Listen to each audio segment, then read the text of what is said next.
श्रीराम श्रीराम।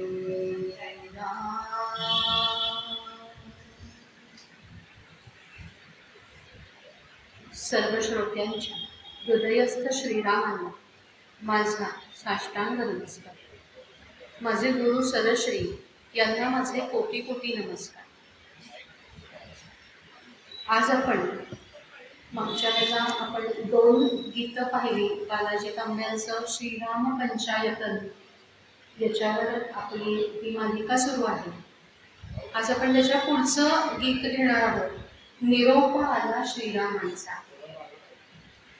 सुमंताला श्रीरामांनी परत पाठवलेलं हे आपण पाहिलं। सर्व प्रजाजन म्हणजे सगळे अयोध्यावासी ते श्रीरामांच्या मागे मागे गेलेले आहेत की तुम्ही वनवासाला जाऊ नका। तर त्यांना चुकवून श्रीराम दंडकारण्यामध्ये गेलेले आहेत। त्यांनी तिथे पर्णकुटी बांधलेली आहे। त्या पर्णकुटीचं वर्णनही आपण मागच्या भागामध्ये पाहिलं। आणि सुमंतांना त्यांनी निरोप दिलेला आहे की आता हे सुमंता तू परत जा अयोध्येमध्ये। आणि सगळे तुझे डोळ्यामध्ये प्राण आणून वाट बघत असतील। आणि गेल्या गेल्या महाराज दशरथ तुला विचारतील, माझी कौसल्य माता तुला विचारेल की हे सुमंता श्रीरामांनी माझ्यासाठी काही निरोप दिला का, आणि तू माझा हा निरोप त्यांना दे असं श्रीरामांनी सांगितलं। आणि हे जे गीत आहे त्या गीतातल्या फक्त पहिल्या 2 ओळी आणि शेवटच्या 2 ओळी या सुमंताच्या तोंडून आलेल्या आहेत, किंवा ते सुमंतांचं ते स्वगत आहे, किंवा सुमंतांनी ते म्हटलेलं आहे, आणि किंवा सुमंतांचे बोल आहे। आणि बाकीचं जे सगळं जे गीत आहे तो म्हणजे श्रीरामांनी सुमंताला दिलेला निरोप आहे की काय तू सांग सगळ्यांना। आपण गीत आहोत। शेवटी करिता नम्र प्रणाम, बोलले इतके मज श्रीराम। हे सुमंत बोलताय, अयोध्येस तू परत सुमंता, कुशल आमुसे कथुनी ताता, पदवंदन करी माझ्या करिता, तात चरण ते वंदनीय रे, शततीर्थांचे धाम। खरं तर भारतीय संस्कृतीप्रमाणे मातृदेवो भव पितृदेवो भव, पहिल्यांदा मातेचं स्थान खरं तर आपल्या संस्कृतीत सांगितलेलं आहे। पण श्रीरामांनी इथे निरोप देताना पहिल्यांदा निरोप दिलाय तो दशरथ राजाला। कारण जेव्हा सुमंत परत आले तेव्हा ती जी अयोध्या नगरी आहे ती पूर्ण भकास झालेली आहे। कारण मागच्या भागामध्ये सांगितल्याप्रमाणे श्रीराम हे म्हणजे जणू त्या अयोध्या रूपी शरीरातले प्राण आहेत, आणि जणू ती निर्जीव झालेली आहे, भकास झालेली आहे। सगळे प्रजाजन अतिशय दुःखी आहेत, आणि तेवढेच दुःखी आहेत ते म्हणजे महाराज दशरथ। आणि अपराधी भावनेनी ते स्वतःला अतिशय त्रास करून घेत आहेत। आणि सुमंत आलाय हे कळल्याबरोबर ते सुमंताला अतिशय कळवळून विचारतायत, सुमंता अरे माझ्या रामाने माझ्यासाठी काय निरोप दिलाय रे। आणि म्हणून पहिला निरोप जो दिलाय तो दशरथ महाराजांना श्रीरामांनी दिलाय। श्रीरामांना माहिती की दशरथ महाराजांना अतिशय अपराधीपणाची भावना टोचत असणारे, ते आपल्यासाठी तळमळत असणार आहेत, ते अतिशय दुःखी असणार आहेत, अतिशय विकल झालेले असणार आहेत। आणि म्हणून त्यांना पहिला निरोप दिलाय की आमचे कुशल सांग, की आम्ही सर्वजण 3घही जण इथे आनंदात आहोत, व्यवस्थित आहोत, सुरक्षित आहोत, हे तू माझ्या तात्यांना सांग। त्यांना तू पहिल्यांदा दिलासा दे की तुम्ही अजिबात शोक करू नका, जरी मनात गेलेले असले तरी ते तिथे सुखात आहेत। आणि पुढे ते महत्वाचं सांगितलंय की तात चरण ते वंदनीय रे, शततीर्थांचे धाम।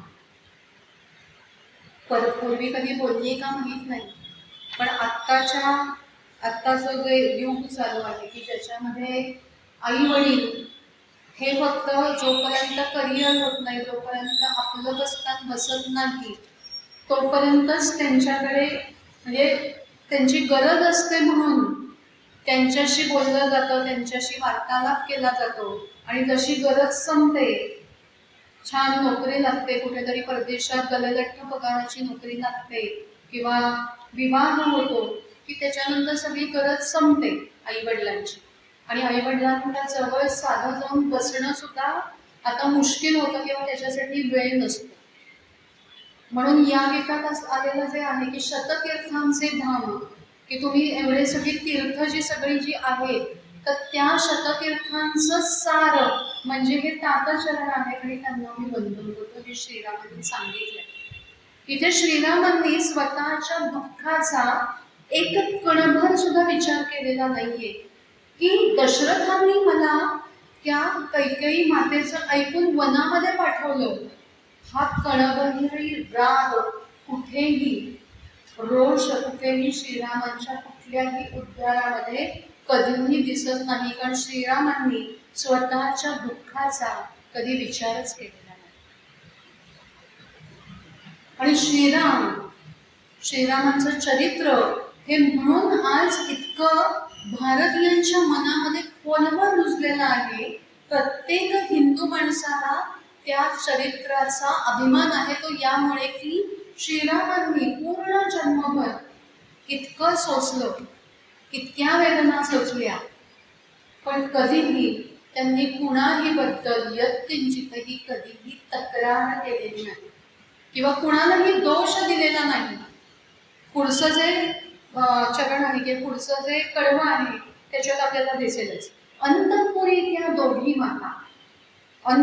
त्या दोघी माता अतीव दुःखी असतील सुका, धीर देई त्या धरून शांतता, सौख्य आमुचे सांगून त्यांच्या शोका देई विरा. अंतःपुरातल्या ज्या दोघी माता आहेत तर त्यांना तू धीर दे, त्यांच्या दुःखाला विराम दे, त्यांना सांग की आम्ही कुशल आहोत, तुम्ही दुःख करू नका.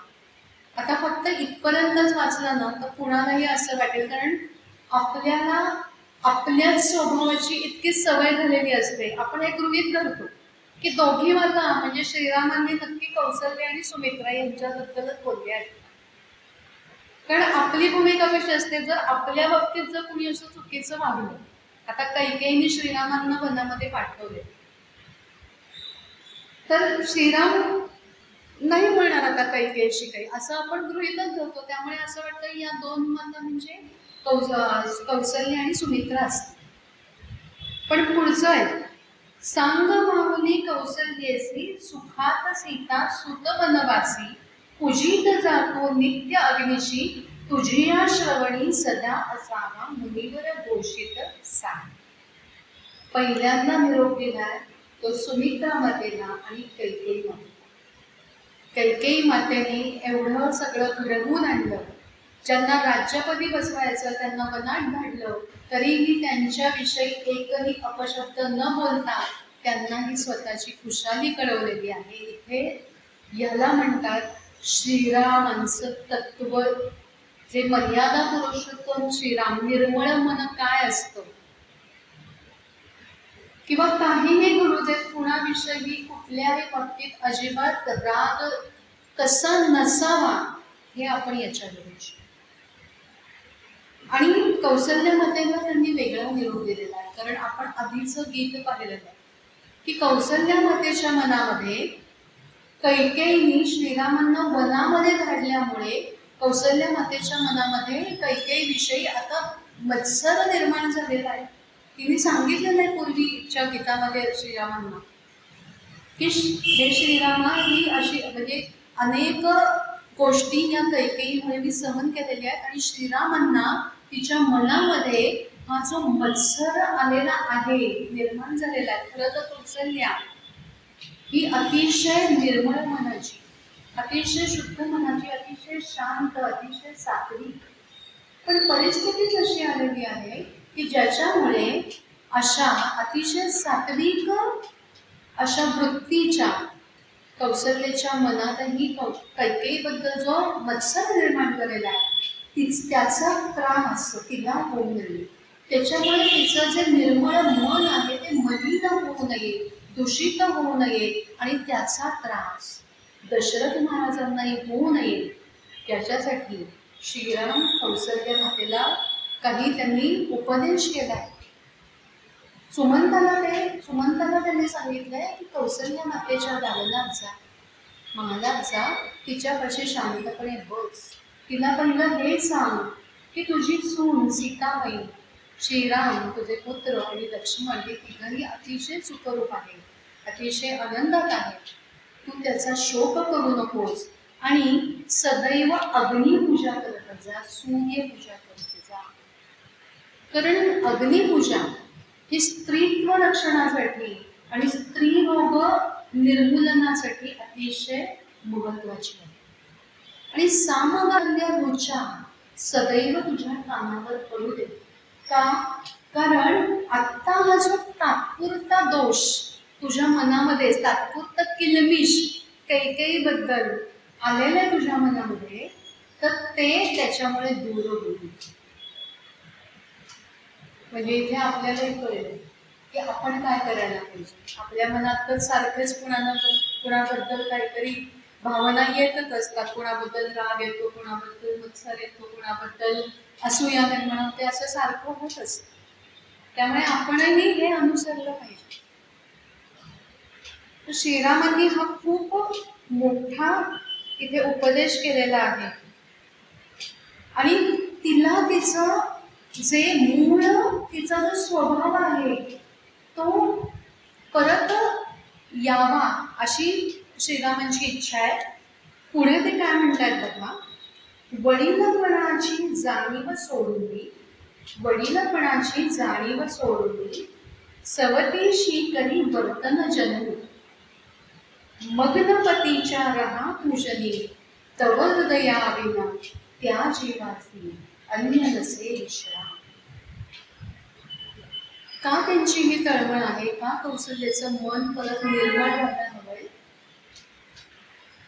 कारण दशरथ महाराज स्वतः त्या पश्चातापाच्या अग्नीमध्ये होरपळतात की मी माझ्या पुत्राला असं कसं वनामध्ये धाडलं त्या कैकेयीचं ऐकून, आणि ते किती ललितगात्र झालेले आहेत याची श्रीरामांना तिथे वनामध्ये असूनही कल्पना आहे. ते कौसल्या मातेला सांगतायत की अगं तू सर्वांमध्ये ज्येष्ठ आहेस, तेव्हा तो ज्येष्ठपणा जो तुझा आहे ना, तो मनाचाही ज्येष्ठपणा दाखव आणि ज्या तुझ्या सवती आहे, जी तुझी सवत आहे कैकेयी, तर तिच्याकडून जे काही अपराध घडले तर त्यांना तू क्षमा कर, त्यांच्यावर कन्येप्रमाणे प्रेम कर आणि माझे जे तात आहेत दशरथ महाराज, त्यांना तुझ्याशिवाय दुसरा कुठलाही आसरा नाही, त्यांना तू आधार दे. राजधर्म पुढे अजून काय सांगताय तुला, राजधर्म तू आठव आली, अभिषिक्ता ते गुणवय नाही, दे भरतासी मान प्रत्यगी, पढव सुमंता विनयाने हे सांगून माझे नाव. माझं नाव सांगून हे सुमंता अतिशय विनयाने, अतिशय नम्रतेने हे माझ्या मातेला तू समजावून सांग. आता श्रीरामांना हेही माहिती आहे की कैकेयीमुळे खरं तर भरतही कौसल्याला तितकाच प्रिय आहे, पण कैकेयीने हे जे सगळं कटकारस्थान रचलंय त्यामुळे कदाचित आपली माता त्या भरताचा सुद्धा रागराग करेल असं त्यांना वाटतंय. आणि म्हणून ते आपल्या मातेला सांगतात की जो अभिषिक्त राजा असतो, त्यांनी गृहीत धरलंय की आता भरताला राज्याभिषेक होणार. जो अभिषिक्त राजा असतो तर त्याचे गुण काय आहे किंवा त्याचं वय लहान आहे का हे कधी बघायचं नसतं. तो राजा आहे हे महत्वाचं. तर हे तू लक्षात घे, हा राजधर्म तू आठव. तू आज राजमाता आहेस, भरत हाही तिचा पुत्रच आहे, सावत्रत्वाने. आज तू एका राजाची पत्नी आहेस, महाराणी आहेस. आतापर्यंत हा राजधर्म तू पाळलेला आहेस, तेव्हा त्या धर्मापासून तू च्युत होऊ नकोस. तो राजधर्म आठव आणि भरतालाही जणू काही म्हणजे माझा रामच आहे किंवा माझा पुत्रच आहे याप्रमाणेच तू माया कर, त्याच्यावर तू प्रेम कर, त्याच्यावर तुझी छाया धर. आणि केवळ मला राज्याभिषेक झाला नाही आणि भरताला राज्याभिषेक होतोय म्हणून तू त्याचा रागराग करू नकोस. आता एवढा हा सगळा निरोप सांगितला की पुढे बोलते हे. म्हणून श्रीरामांनी तिकडे वनामध्ये असूनही सगळ्यांचे, सर्व कुटुंबियांचे एकमेकांशी संबंध अतिशय सौहार्दाचे असावे, मित्रत्वाचे असावे. कुठेही त्यांच्या नात्यामध्ये या सगळ्या घटनांमुळे ताण येऊ नये याची त्यांना काळजी. खरं तर काय करायचंय हो, त्या कैकेयीने वनामध्ये धाडलेलं आहे. खरं तर त्यांनी किती शोक करायला पाहिजे, किती त्यांच्या मनामध्ये क्रोध आला पाहिजे कैकेयीबद्दल किंवा भरताबद्दल असूया आली पाहिजे. आपण तेच करत असतो की नाही.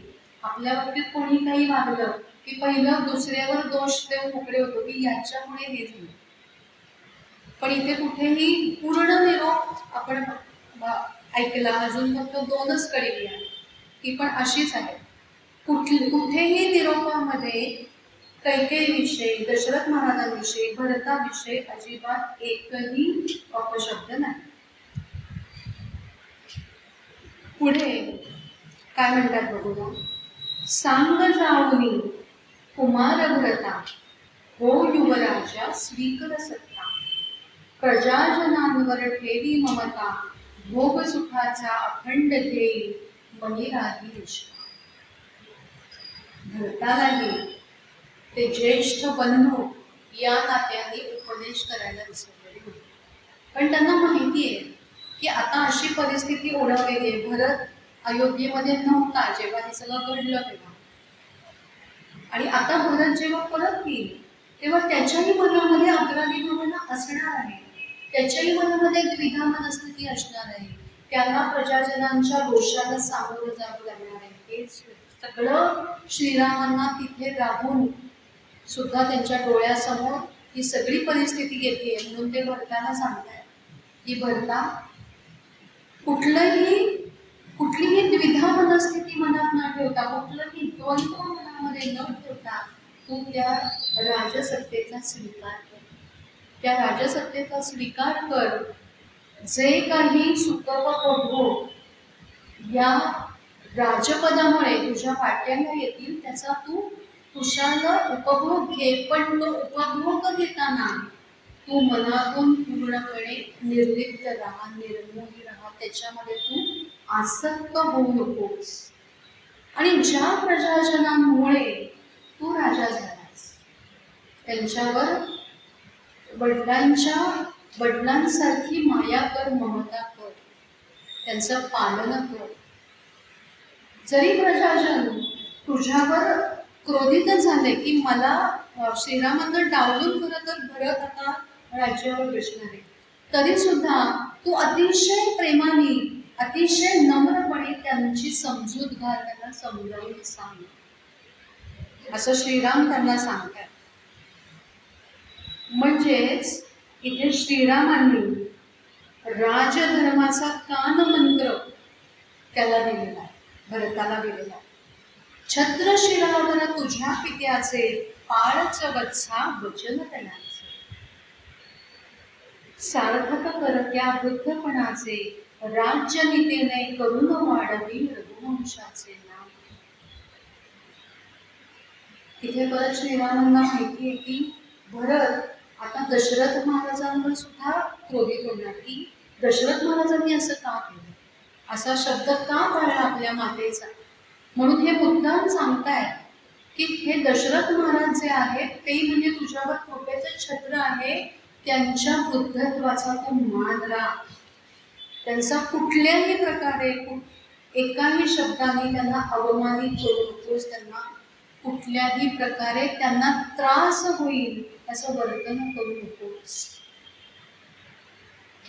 आणि नीतीने राज्य कर, आणि हा जो रघुवंश आहे त्याची सत्ता अख्ख्या त्रिखंडामध्ये गाजेल असं तू वर्तन कर, असा तो राज्यकारभार कर. काय सांगणे पुढचं जे कडवं आहे ते फार सुंदर आहे. काय सांगणे तुझं धीमंता, उदार धी तू सर्व जाणता, करुण दृश्यते अजून न सरले. चुकलं माझं.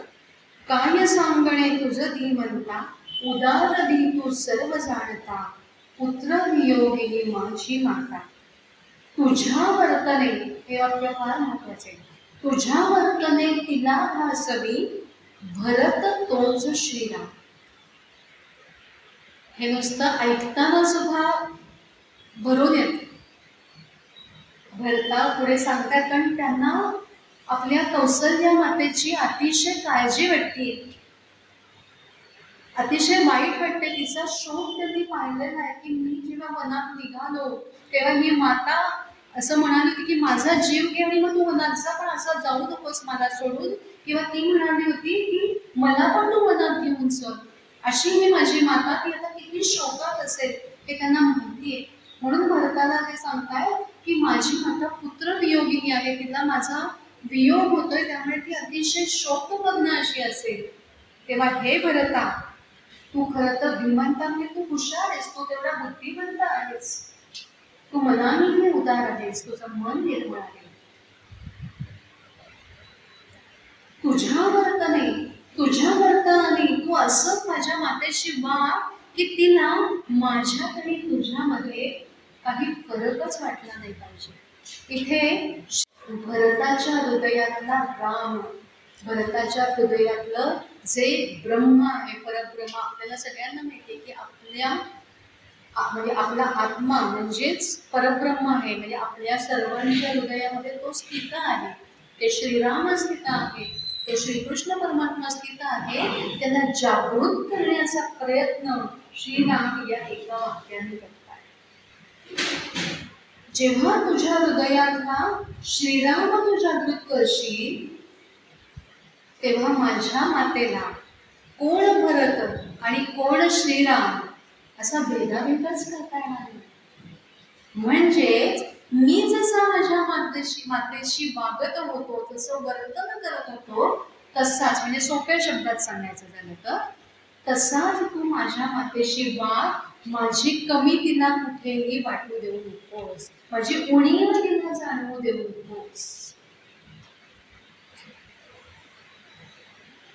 आणि भरताच्या अंतःकरणातला श्रीराम एकदा जागृत झाला की जे राज्य असेल, जे राज्य भरत करेल ते रामराज्यच असेल.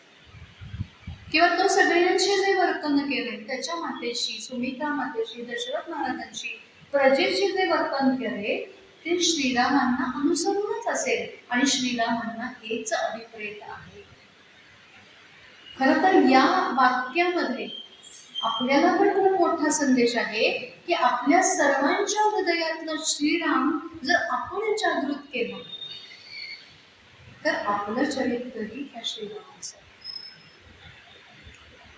पुढे ते म्हणतात, हो आता हे परत सुमंताचा इथपर्यंतचा सगळा जो आहे तो निरोप आहे श्रीरामांनी दशरथ महाराजांना, कौसल्या मातेला, दोन्ही मातांना दिलेला, भरताला दिलेला. बोलत बोलत ते गहिवरले, बोलत बोलत ते गहिवरले, कमल नयनी त्या आसू भरले, करुण दृश्यते अजून न सरले, करुण दृश्यते अजून न सरले, गंगातील सौमित्रीसह उद्भीव जानकी. म्हणजे असं मला आता हे म्हणताना सुद्धा असं अंगावर काटा येते, म्हणजे भरून येते की काय म्हणजे तेव्हा झालं असेल की श्रीरामांनी ते शरयू तीरावर 3 जण उभे अचलपणे, निश्चलपणे सुमंताला जाताना पाहताय. प्रत्येकाबद्दल निरोप देताना श्रीरामांच्या डोळ्यांसमोर दशरथ महाराज उभे, त्यांची काय अवस्था आहे ती त्यांच्या डोळ्यासमोर उभा आहे आणि ते त्यांना निरोप देत आहेत. कौसल्या मातेचा चेहरा त्यांच्या डोळ्यासमोर येतोय, त्यांचे डोळे भरून येत आहेत की आपली माता आता किती रडत असेल, किती रुदन करत असेल.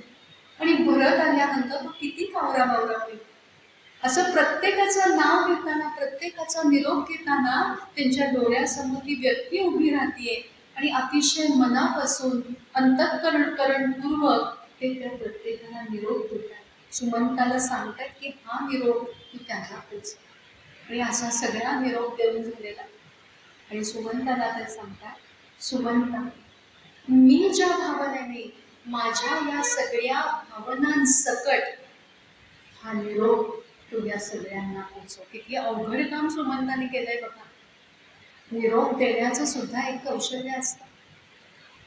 श्रीरामांनी अतिशय सद्गतीतपणे दिलेला निरोप जर सुमंतांनी अतिशय कोरड्या शब्दात जर दशरथ महाराजांना सांगितला असता तर कसं वाटलं असतं.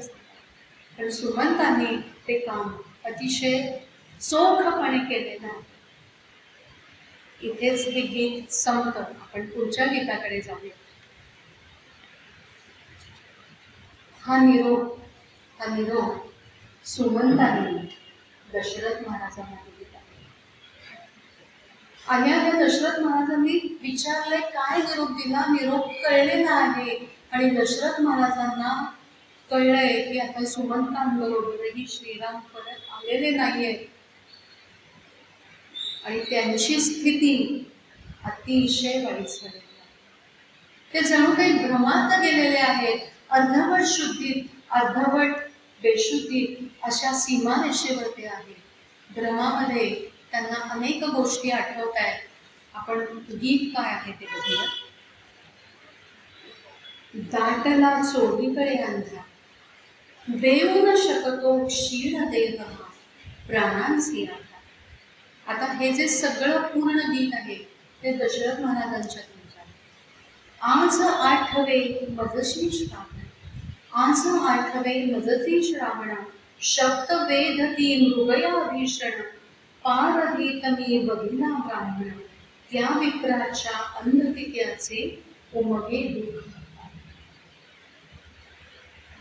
त्या अंधाची कंपित वाणी आज गरजते माझ्या कानी, यमदूतांचे शंख होऊनी त्याच्या सममी पुत्र वियोगे तृषा कसा मरण.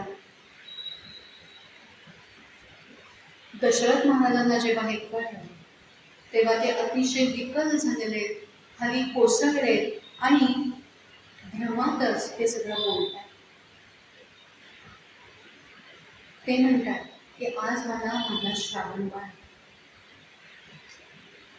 आज मला तो श्रावण बाळ आठवतोय ज्याचा मी चुकून वध केला. हे जे बालाजी तांबेंनी जे लिहिलंय ते सांगते. हे जे कोसळ नाही दशरथ महाराजांचं ते म्हणजे त्यांनी जी काही चूक केलेली होती, जो काही अपराध केला होता, तो जो अपराध आहे, हे जे दोन्ही अपराध त्यांच्याकडून जे घडलेले खरं तर अतिशय पराक्रमी राजा, सर्व इंद्रियांवर ज्यांचा पूर्ण ताबा आहे, दशरथ असा तो राजा. पण एका मोहाच्या क्षणी कैकेयीला वर देऊन बसले आणि नको त्या वेळी तो वर तिने तो मागितला आणि त्याच्यामुळे जो त्यांचा तारणहार आहे, जो त्यांचा जीव की प्राण आहे, अशा श्रीरामांना त्यांना वनात पाठवलं गेलं.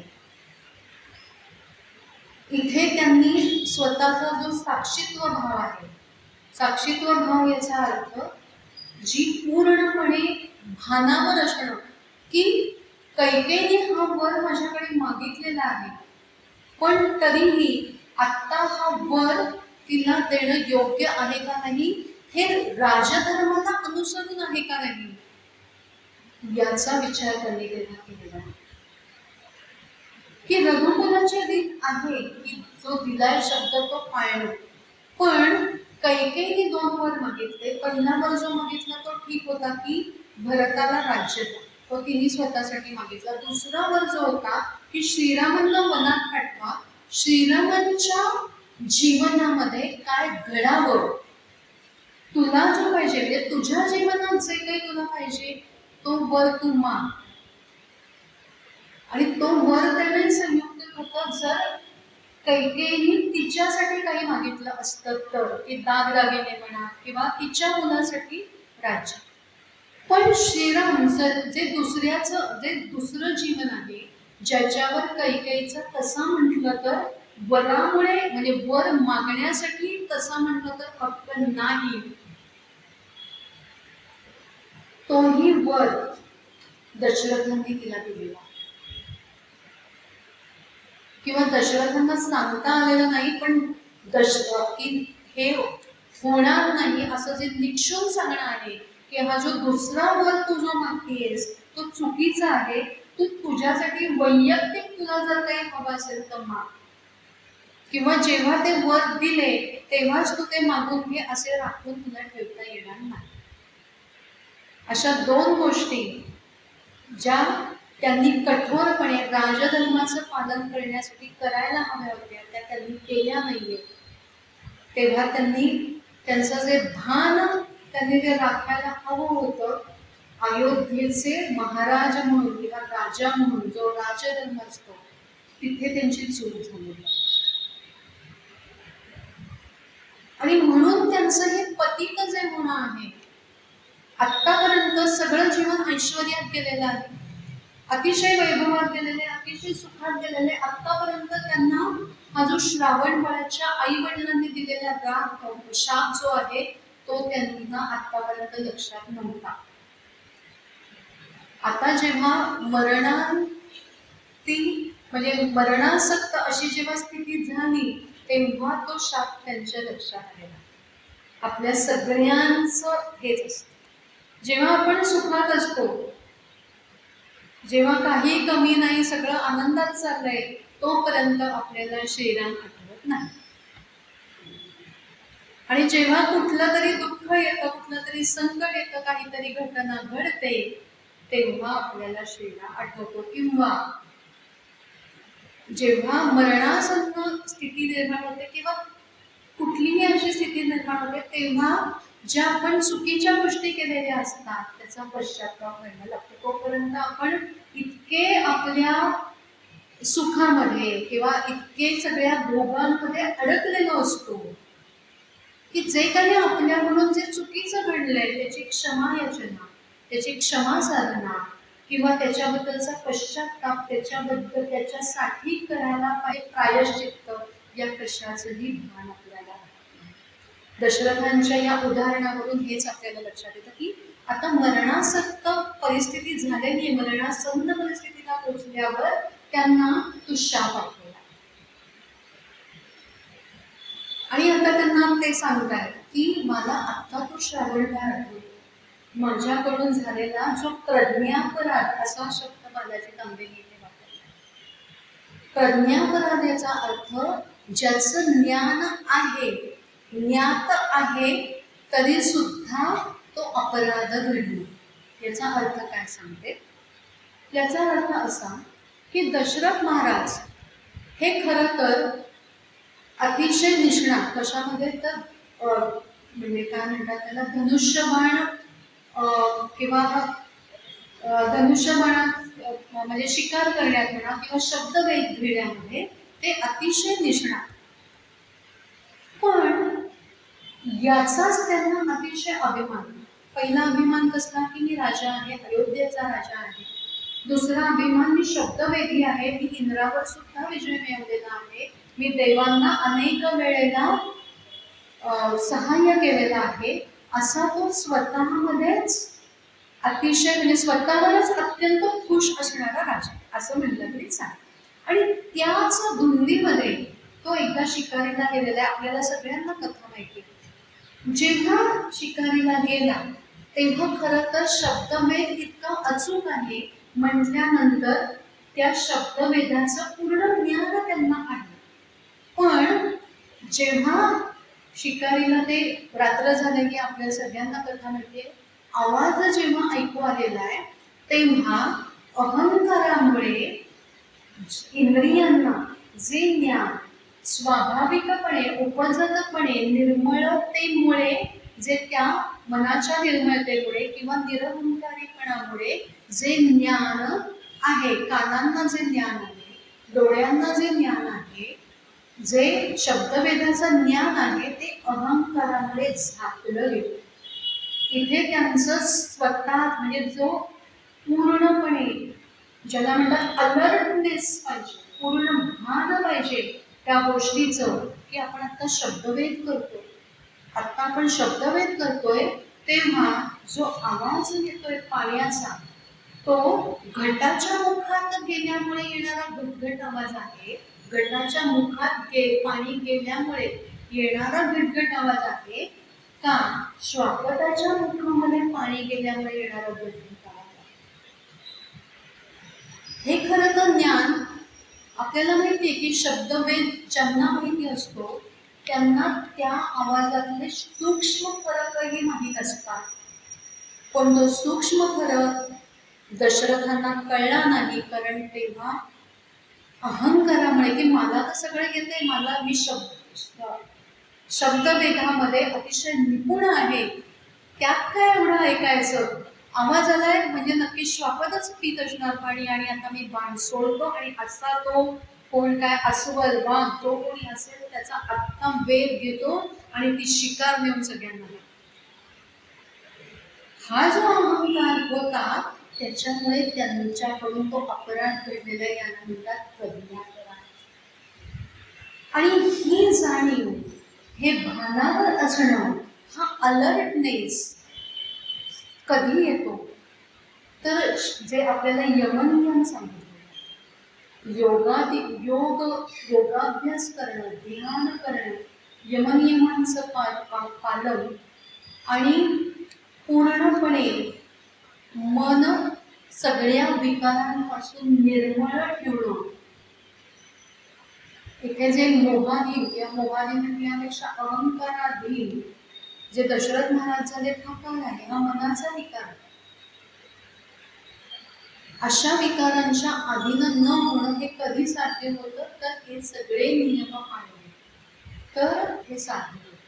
आणि म्हणून हे नियम श्रीमद भागवत काय, ज्ञानेश्वरी काय, एकनाथी भागवत काय, या सगळ्या ग्रंथांमध्ये जे सांगितले ते म्हणून सांगितलेले आहे की कुठलाही कसलाही प्रसंग असो, सर्व इंद्रिय भानावर असणं. आपला आता जे मध्ये एक मालिका झाली की मनाविषयी मी सांगितलं होतं, मन शुद्ध केलं की मनामध्ये काय विचार चाललेत का, ह्याचं सुद्धा भान आपल्याला राहायला पाहिजे. कारण चुकीचे विचार मनामध्ये आले की ते विकाराच्या स्वरूपामध्ये आपल्या शरीरात आणि मनामध्ये भान बांधून असतात.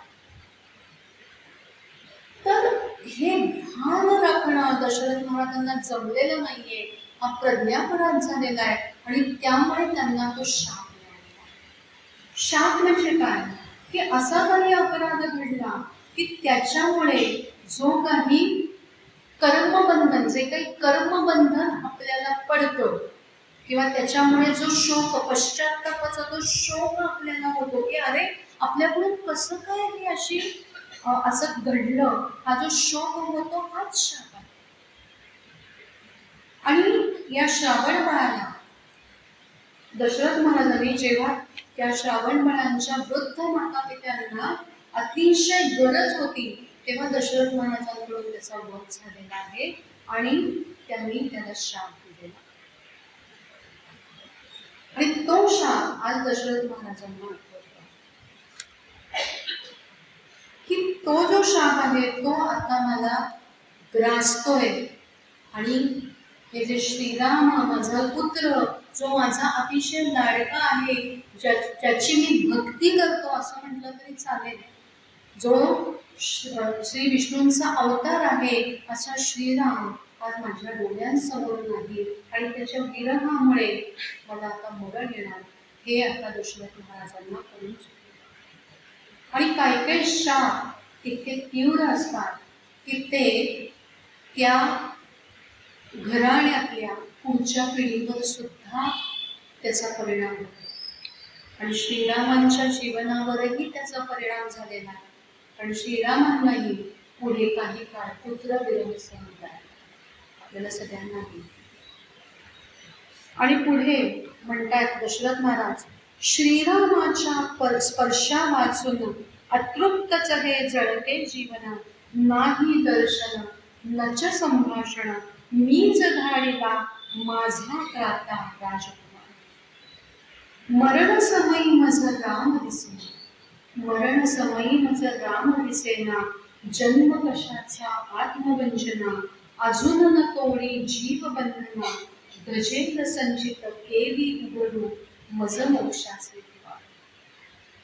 कुंडल मंडित नयन मनोहर, श्रीरामाचा वदन सुधाकर, फुलेल का या गाढ तमावर, जाता जाता या पाप्यावर, हे केलं रश्मी तुषार. दशरथ महाराज म्हणतात, सगळीकडे अंधकार पसरलेला आहे माझ्या डोळ्यासमोर. हे जे कमल नयन आहे, श्रीरामाचं जे कमळासारखं मुख आहे, ते मला कधीतरी परत पाहायला मिळेल.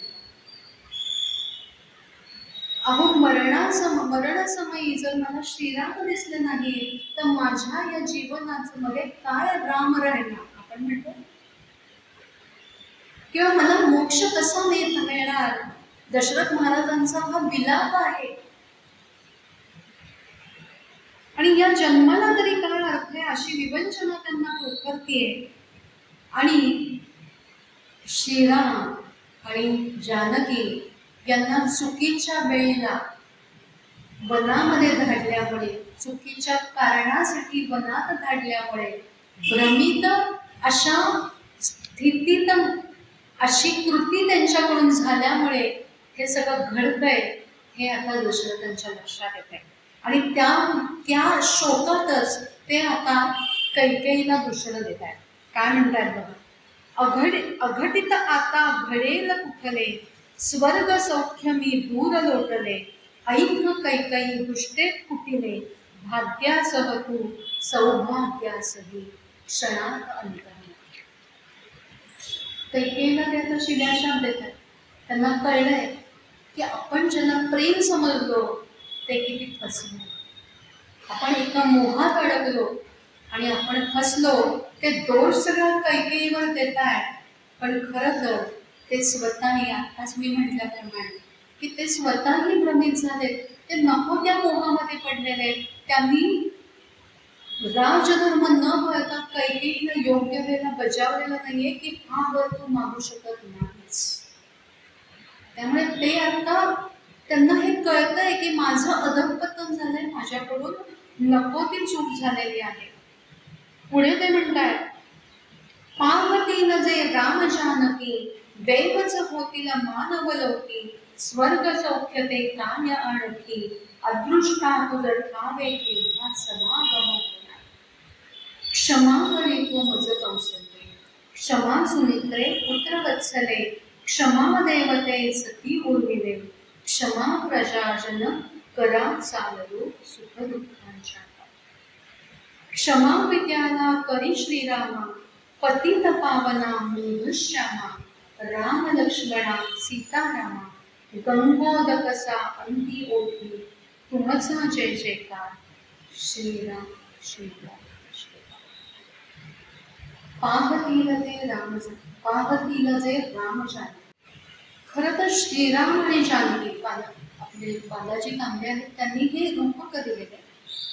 ते म्हणतात की पृथ्वीवर सुद्धा श्रीराम आणि जानकी यांचं दर्शन होऊ शकतं.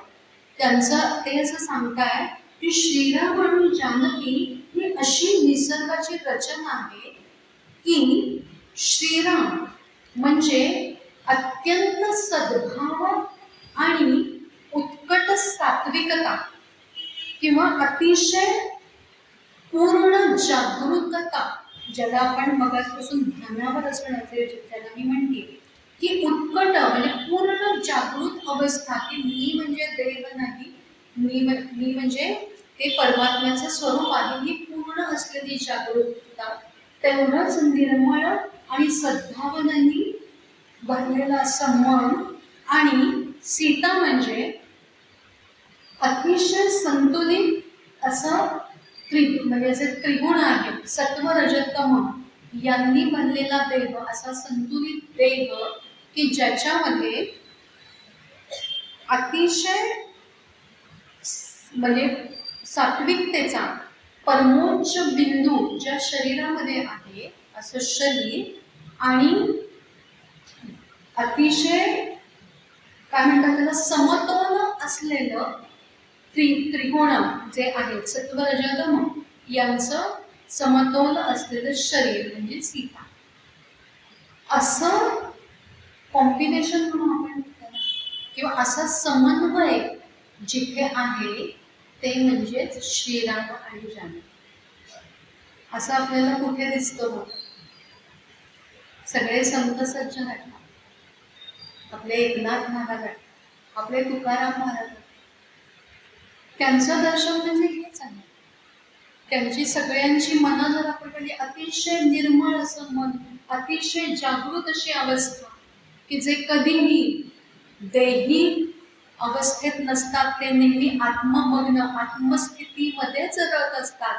असे ते संत की ज्यांचं जे शरीर आहे तेही अतिशय निर्मळ आहे, असे ते म्हणजे असं पृथ्वीवर कधी दर्शन होऊ शकेल की जेव्हा असे संत आपल्याला त्यांचं दर्शन होईल तेव्हा. आणि दशरथ महाराज म्हणतात की ज्यांना असं दर्शन होईल श्रीराम जानकीचं पृथ्वीवर ते खरे भाग्यवान, आणि त्यांच्या जन्माचं सार्थक झालं असं समजायला हरकत नाही, असं दशरथ महाराज म्हणतात. आणि ते आता आठवत आहे श्रीरामांना. आणि जशी जशी त्यांची अंतिम अवस्था जवळ येते तसं तसं ते आता पश्चात्तापाच्या अग्नीत करपळतात आपण पाहतोय. आणि त्यातच ते आता सगळ्यांची क्षमा मागतात. ते म्हणतात, हे कौसल्य मला क्षमा कर, तुझ्या पुत्राला मी वनात धाडले. सुमित्रे तुझ्यामुळे माझ्यामुळे तुझा लक्ष्मण आज वनात गेलाय, उर्मिले मला क्षमा कर, तुला असं एकाकी जीवन जगावं लागतंय माझ्यामुळे, कारण तुझा पती लक्ष्मण माझ्यामुळे वनात गेला. हे प्रजाजन हो, तुम्ही सर्वांनी मला क्षमा करा, कारण मी चुकलो. तुमचा सगळ्यांचा जो लाडका श्रीराम, जो तारणहार असा श्रीराम, त्याला मी वनात धाडलं, मला सर्वांनी क्षमा करा. आणि सर्वात शेवटी क्षमा मागितली ती श्रीराम, जानकी आणि लक्ष्मणाची, की मी तुमची क्षमा मागतो, मी तुम्हाला वनात धाडलं, मला क्षमा करा. आणि त्या गंगोदकापेक्षा, गंगा किती निर्मळ आहे सगळ्यांना, आपल्याला सगळ्यांना माहिती आहे. आता मागच्याच आठवड्यामध्ये मी जाऊन आले हरिद्वारला, आणि गंगा आरती वगैरे आम्ही तिथे पाहिली. तेव्हा तिथे जो जनसमुदाय उसळला होता त्याच्यावरून अतिशय ते पाहून अतिशय छान वाटलं. असं वाटलं की हिंदू धर्म जागा आहे, हिंदुत्व जागा आहे. आणि ज्या भाविकतेने गंगेला सगळेजण प्रणाम करत होते, आरती गात होते, त्याच्यावरूनही हे लक्षात आलं. पण त्या गंगेपेक्षाही दशरथ महाराज सांगताय, त्या गंगेपेक्षाही अतिशय निर्मळ, अतिशय सुंदर असं, अतिशय पावन असं काय, मोक्ष देणारं असं काय आहे, तर ते श्रीरामांचं नाव आहे. श्रीराम, जानकी आणि लक्ष्मण यांचं नाव घेत घेत मी आता प्राण सोडतो. आणि त्यांचं नाम घेत दशरथ महाराजांनी आपले प्राण सोडले. अतिशय करुण असं गाणं आहे. आणि आता 2च मिनिटं उरलेत म्हणून खरं तर मी पुढचं गीतही घेणार होते, पण वेळ नाहीये. तर मग एक गीत रामायणात आठवण सांगते की जेव्हा हे गीत गदी माडगूळकरांनी लिहिलं, तर त्याच्या आधी गदी माडगूळकरांना अतिशय बरं म्हणजे अतिशय ते आजारी होते. आणि अशी वेळ आली होती की आत्ताच्या म्हणजे आता आपण ज्याला ICU म्हणू, तर अशा ICU मध्ये त्यांना दाखल करावं लागलं होतं. त्यांचं मोठं ऑपरेशन झालं होतं तेव्हा. आणि तेव्हा त्यांनी ज्या मरण यातना भोगल्या, म्हणजे वर्णन असं केलंय आनंद माडगूळकरांनी की ते रात्रभर अशी उशी आपल्या छातीशी घेऊन रात्रभर खोकत राहत असत. आणि नंतर त्यांना श्वास घ्यायला अतिशय त्रास होत होता. आणि असं म्हणतात की कवींच्या वेदना हे जणू आपल्यासाठी शब्द मुक्तीपद ठरतात. तर त्यांनी त्या ज्या वेदना तेव्हा अनुभवल्या त्या त्यांनी या गीतामध्ये त्याच्यानंतर ते बरे झाले आणि त्याच्यानंतर त्यांनी हे गीत लिहिलेलं आहे. आणि त्यांनी एक लेखही दिला होता, हॅलो मिस्टर डेथ म्हणून. त्याच्यामधलं जे वर्णन त्यांनी जे केलेलं आहे की त्यांना जो अनुभव आला त्या स्थितीमधला, त्यांची अगदी मरणासन्न स्थिती होती, त्यातले जे वर्णन आहे ते वर्णन या गीतातल्या दशरथ महाराजांच्या ही जी अवस्था सांगितली त्याच्याशी अतिशय ती मिळती जुळते. तर असं हे श्री रामायण, गीत रामायण आणि बालाजी तांबेंनी त्याचा अतिशय सुंदर असा अर्थ उलगडून सांगितलेला आहे. तो अर्थ उलगडून सांगताना माझ्याकडून काही चुका झाल्या असतील तर त्या माझ्या होत्या, त्याबद्दल क्षमा करा आणि जे काही उत्तम होतं ते माझ्याबद्दल श्रीकृष्ण.